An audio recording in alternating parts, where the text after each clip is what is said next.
حضور سیدنا غوث العظم رضی اللہ تعالیٰ عنہ کا جو مرتبہ ولایت میں ہے وہ اس کی جو مکانت علمیہ ہے، مرتبہ علم، اس نے آپ کو سب سے اعظم قطبیت اور غوثیت کے درجے تک پہنچایا۔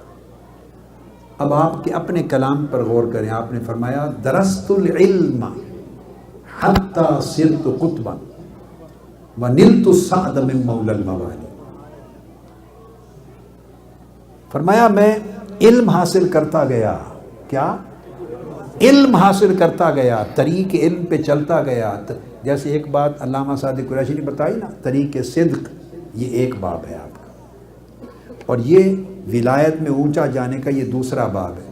وہ آپ کی ولایت کا دروازہ ہے، صدق پر قائم ہے، بنیاد ہے۔ یہ ولایت کے درجات کا راستہ ہے، وہ آپ کی ولایت کی فاؤنڈیشن ہے، صدق۔ اور ہر ولایت کی فاؤنڈیشن صدق ہے، صدق اور طہارت پھر آگے آگے چیزیں ہیں۔ مگر ولایت میں درجہ بندی، ولایت کے رتبات اور درجات کا سب سے منتہا کمال پر پہنچنے کا جو طریق ہے، تو حضور غوث پاک کی ولایت عظمیٰ، اس کا طریق علم ہے۔ یہ سب سے بڑی کرامت ہے۔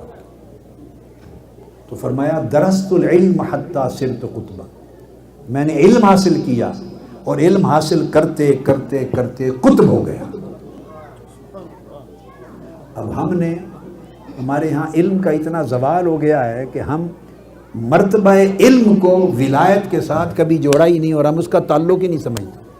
ہم نے ولایت کے باب میں جہالت کو زیادہ سپیس دے رکھی ہے، کاروبار بنانے کے لیے، دھندا چلانے کے لیے جہالت بیسڈ ولایت بنا دی ہم نے، جہالت بیسڈ ولایت۔ ولایت کوئی نہیں ہوتی جہالت پر بیس کر کے۔ علمناہ من لدنا علما، علم کے بغیر کوئی ولایت نہیں ہوتی، خواہ وہ علم طریق ظاہر سے ہو، اور اگر بہت خال خال لوگ ہوتے ہیں طریق ظاہر سے نہ ہو تو اللہ پاک طریق باطن سے وہ پوری ضرورت علمی کو پورا کر دیتے ہیں، عالم بنا دیتا ہے۔ جیسے خضر علیہ السلام، وہ کسی اور بندے سے یا مدرسہ سے پڑھے ہوئے نہیں، مگر اللہ پاک کبھی طریقے ہیں مختلف عطا کر دیتا، تو علم کے ذریعے ولایت کے آخری مرتبے تک پہنچے۔ تو حضور سیدنا غوث العظم رضی اللہ تعالیٰ عنہ 488 ہجری میں بغداد میں پہنچے۔ کس سن میں؟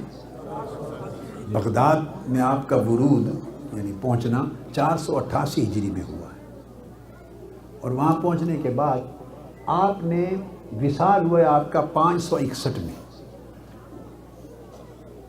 460 ہجری یا 461 ہجری یہ آپ کی ولادت کا سن ہے۔ 40 سال آپ نے بغداد کے منبر پہ کھڑے ہو کے لوگوں کا خطبہ علمی دیا ہے۔ یہ جو گوشے تھے میں جلدی اینڈ پر بیان کرنا چاہتا ہوں۔ کتنے سال علم تقسیم کیا ہے آپ نے، علم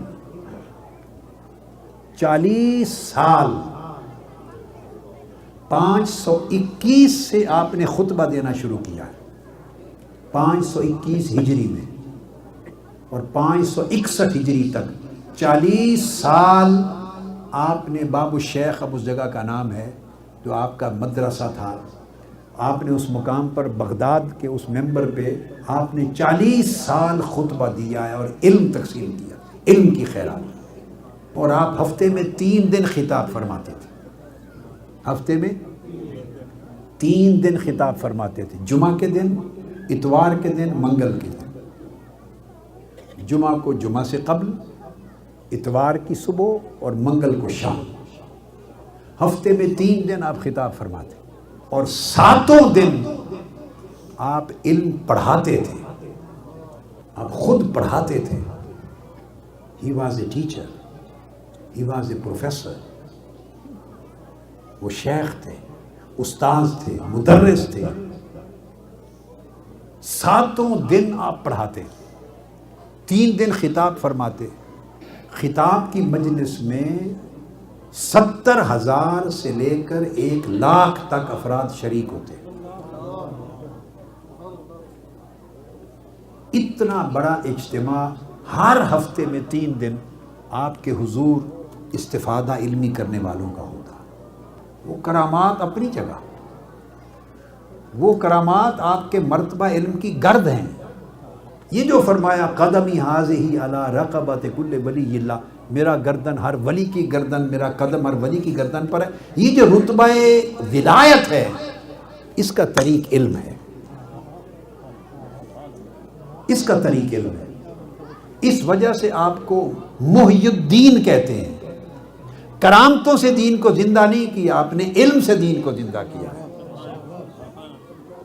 دین کو زندہ کیا، آپ کا لقب محی الدین بنا.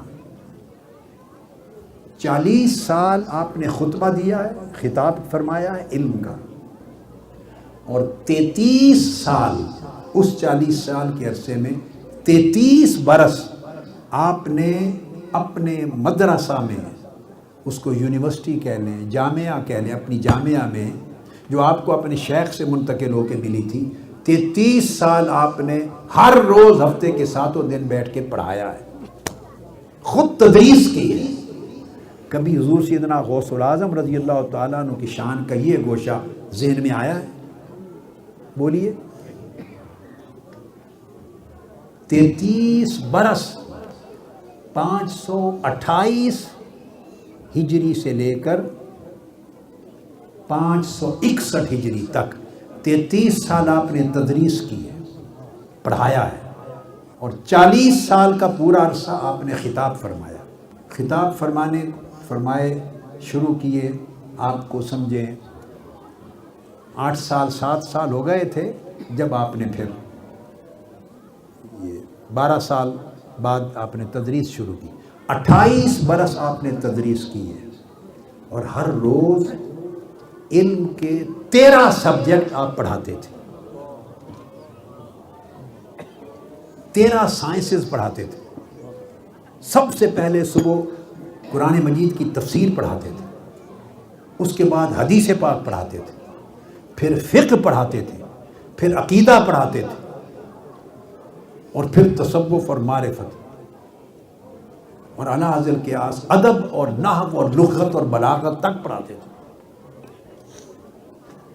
13 علوم سیدنا غوث العظم رضی اللہ تعالیٰ عنہ ہر روز طلباء کو جو استفادہ کرنے آتے ان سے پڑھاتے تھے.